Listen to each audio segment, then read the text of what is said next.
Hello guys, and welcome back to the channel. We're here again today working on the 2004 Subaru WRX.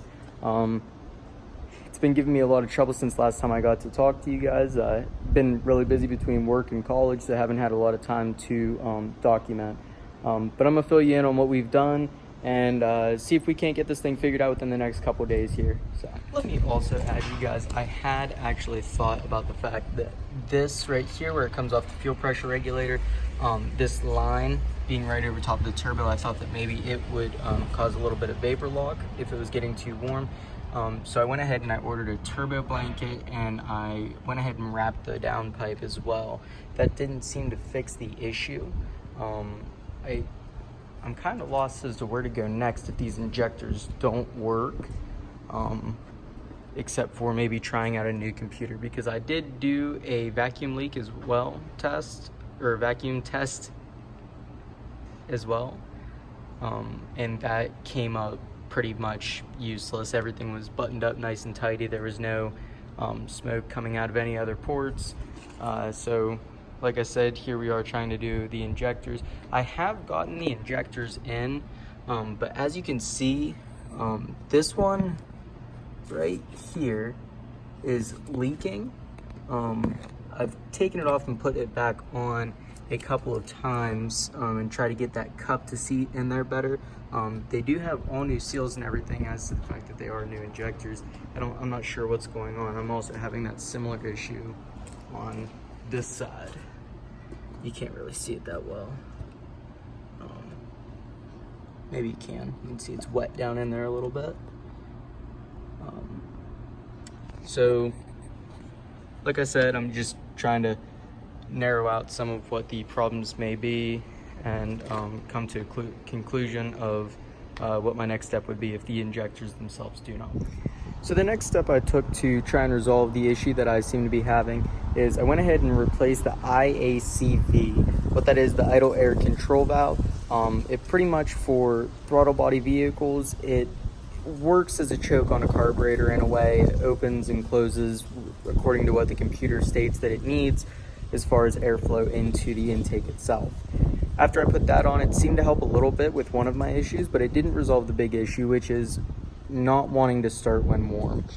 So next step that I'm currently in the process of trying to I guess you could say alleviate right now is the fact that it had these 2014 Subaru WRX top fed injectors on it.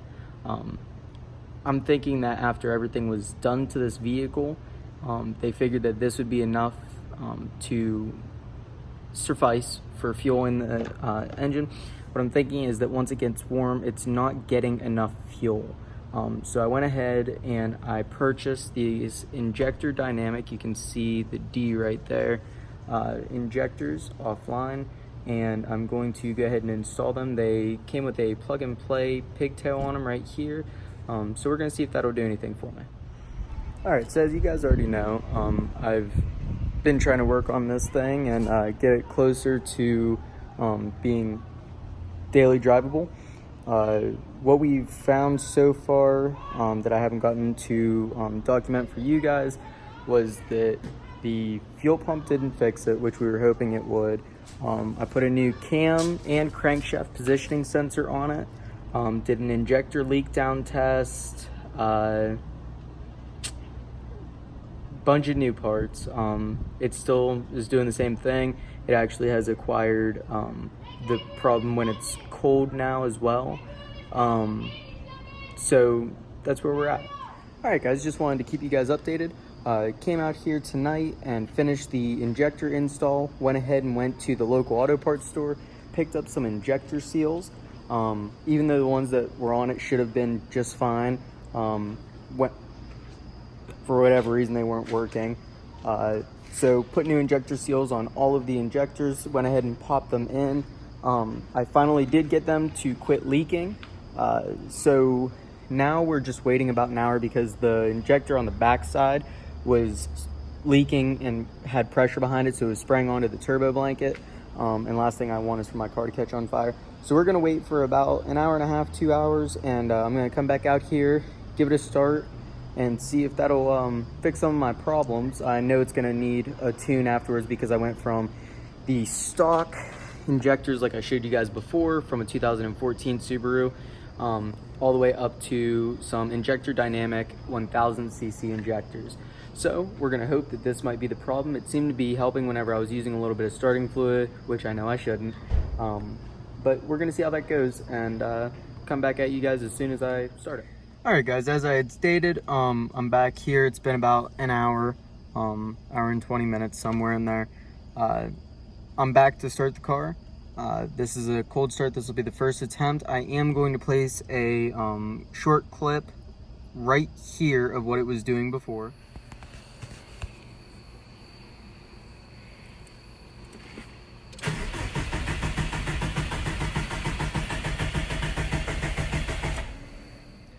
So now that you guys have seen what it was doing before, I'm gonna go ahead and show you the first startup on these injectors. I don't expect it to run good or anything like that because, like I said, it does need a tune.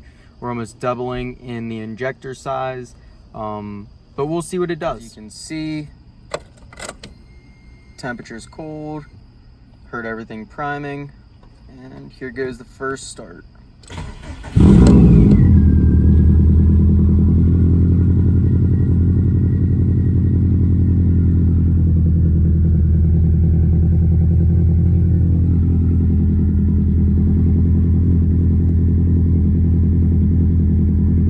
So as you guys just saw, the vehicle did start and everything like that. So what I was intending on is hopefully that it was a tuning problem that was getting it to not start when it was warm, but it wasn't.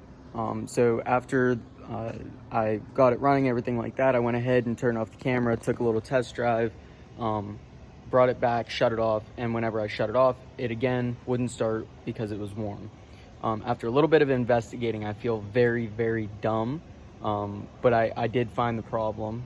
What it was is the gentleman that I purchased this vehicle off of had put a aftermarket fuel pressure regulator on it, and the fuel pressure regulator was a adjustable one.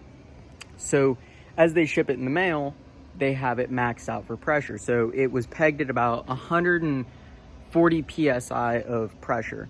So what was happening is a cold start, of course, it would take all the fuel it could, which is why it was still kind of hard to start, but it would still start. Once it got warm, it was flooding out upon start. So what I went ahead and did was I came in here and I adjusted the fuel pressure regulator to 38.5 psi at idle with the vacuum line off, which is what my tuner had told me that he wants me to have it set at. So what we're doing right now is we just went ahead and resealed all of the new lines and everything like that that went to it.